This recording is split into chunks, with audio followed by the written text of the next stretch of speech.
They hate it when you do this. Oh, look!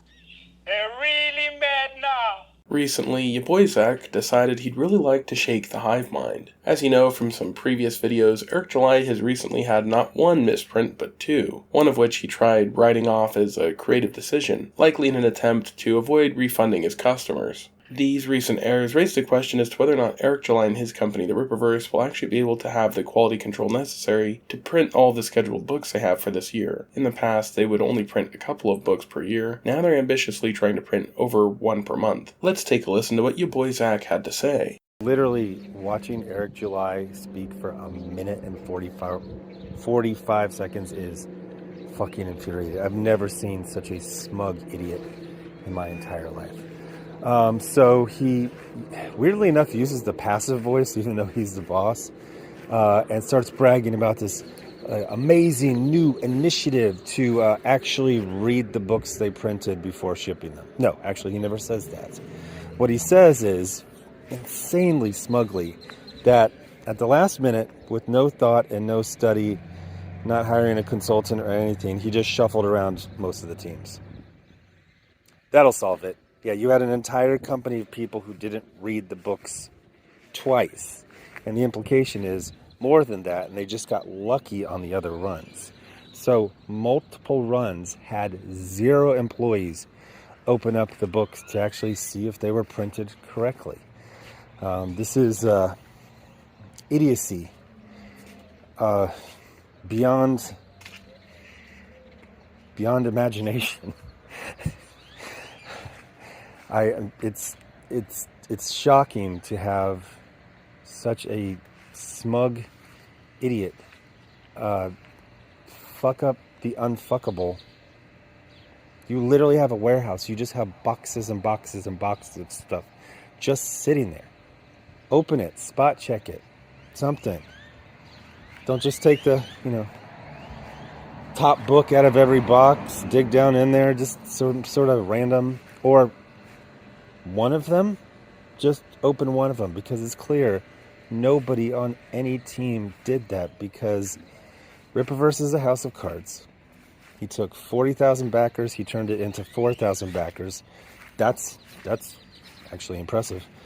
So especially with that last line right there, you can see Yaboi Zack isn't just critical of Eric July's business decisions, but Yaboi Zack really feels that this is harming the Rippaverse, Eric July's company. And I imagine Yaboi Zack also might be worried this will harm his company too. If someone's first experience with an indie comic is one of Eric July's books and they get it and it's just horribly printed, and it's a huge headache, just a horrible hassle to return it, that way they can get it printed correctly. Or if they got the Bloodruth book and, Eric July pretends it isn't a misprint and they have to just eat it and have a broken book anyway, that wouldn't be a good impression for them if they read the book, and then now they might be turned off to buying other indie books too. Of course, Eric July has some very stalwart defenders, and if you say anything negative about him, be it in a live stream, in a video, or a tweet, look at these people where they'll, make videos about you, put your head on these thumbnails where you're licking peanut butter off of Ethan Van Sciver's junk, things like that. And one of Eric July's most zealous followers is this guy right here, Sturgis, or Renowned Zero, who you've probably met before, and if you haven't, let me get you acquainted really quick.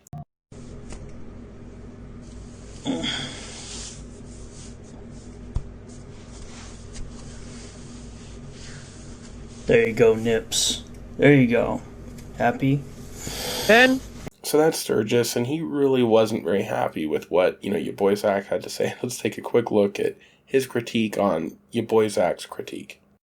So recently, Alice Matt, shout out, friend of the channel, recently put out a video exposing Richard C. Meyer, comics, diversity in comics with Yaboi Zack, who sent out an entire print run of his book Pandemic that had a misprint, in which he tried to call out Eric for saying that he shipped out a book with a misprint, yet he literally sat there and did the exact same thing. Let's listen to what Richard C. Meyer has to say himself.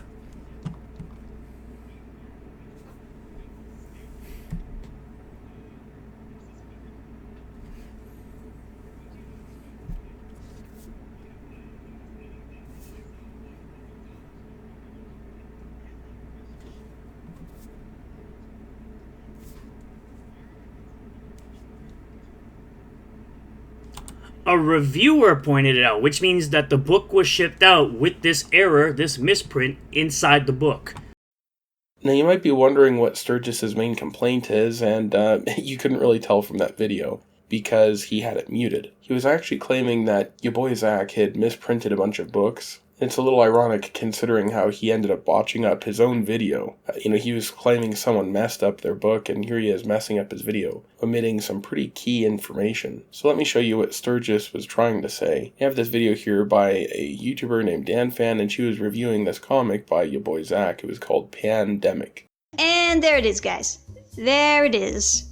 There's the panel where the perspective lines are still on the panel. And I know they're not supposed to be there because I don't see them in any of the other panels. So somebody forgot to take that tool off. Somebody forgot to uncheck the grid before exporting the file. It is kind of funny. I mean, you gotta have a sense of humor about these types of things. It looks like Spider-Man just like fucking webbed this bridge.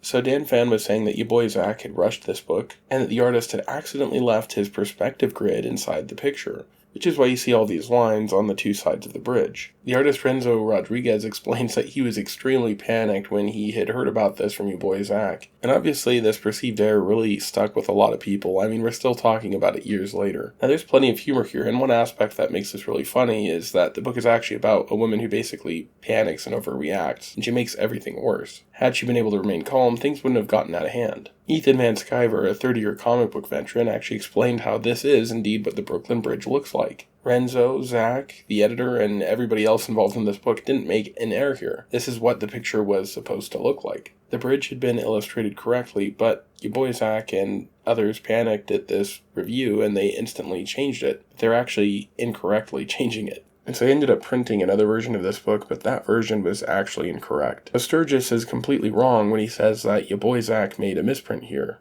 Now, even if Renzo Rodriguez had still left the grid lines in this drawing, that wouldn't have been a misprint. It would have just been an error. A misprint would be an error that comes in the printing and binding process. It just means that you printed the book incorrectly. Eric July, for example, had some minor typos in ISOM. That doesn't make ISOM a misprint. Again, that would just mean that there is an error there. Let's take a look at how Yaboi Zack responded to this incorrect criticism. The Brooklyn Bridge is, from certain angles, it looks insane.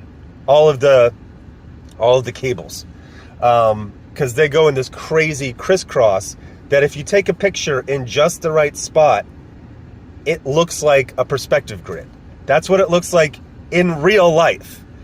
We fixed it to some fakey, very simple looking bridge that it was a panic.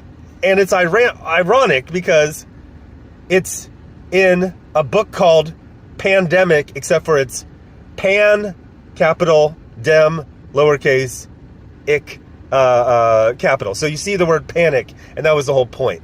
The point is about, it was like the early days of COVID, and this woman was very panicky, and she kept making things worse by being panicky.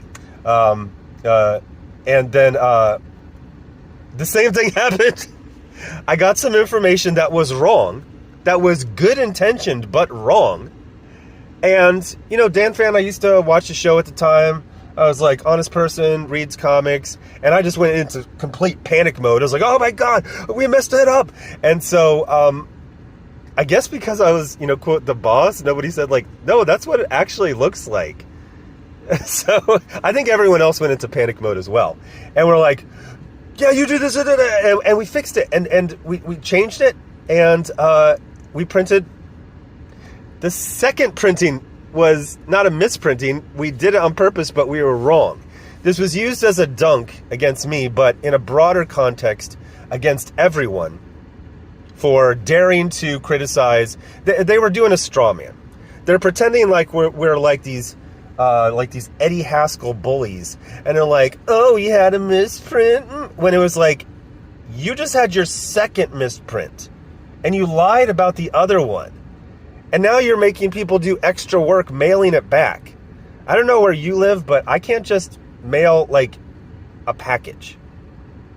Anything other than a letter, I have to go to the post office. And it's a hassle. I mean, just the drive there and back is 40 minutes. That's with no stops, no snacks, nothing. Getting ready to go, that's like half an afternoon for me to just go mail something. That's why sometimes people are like, I don't have PayPal. Can I get a refund? It's like, you got a friend with PayPal, right? Family member, neighbor, something. Me sending you a check, that's almost an entire afternoon for one check. I've done that a couple times. I was like, no, man, it's 2020, whatever. You can get a PayPal account in literally like 90 seconds. It's incredibly easy. But, yeah, so I did get bothered when I saw someone trying to dunk on me using the wrong information because that video was, at the time, I was very happy. It's like, oh, we got the second printing and we fixed the misprinting from the first printing, except for we didn't because there wasn't a misprinting. The first printing was correct. So to use that as a dunk to say you can't, and if you actually listen to the whole video, you don't just laser in on one point to dunk on me. You see, the point I made was criticism is very important and you should listen to criticism. Now, Ironically, listening to criticism cost your boy Zack big because he went back and reprinted a bunch of these books, and that reprint was incorrect. These suspension cables were in fact supposed to be on the bridge. What do you think about this whole misprint dilemma going on? Let me know in the comments section, and as always, don't forget to like and subscribe, or... You are a hoe ass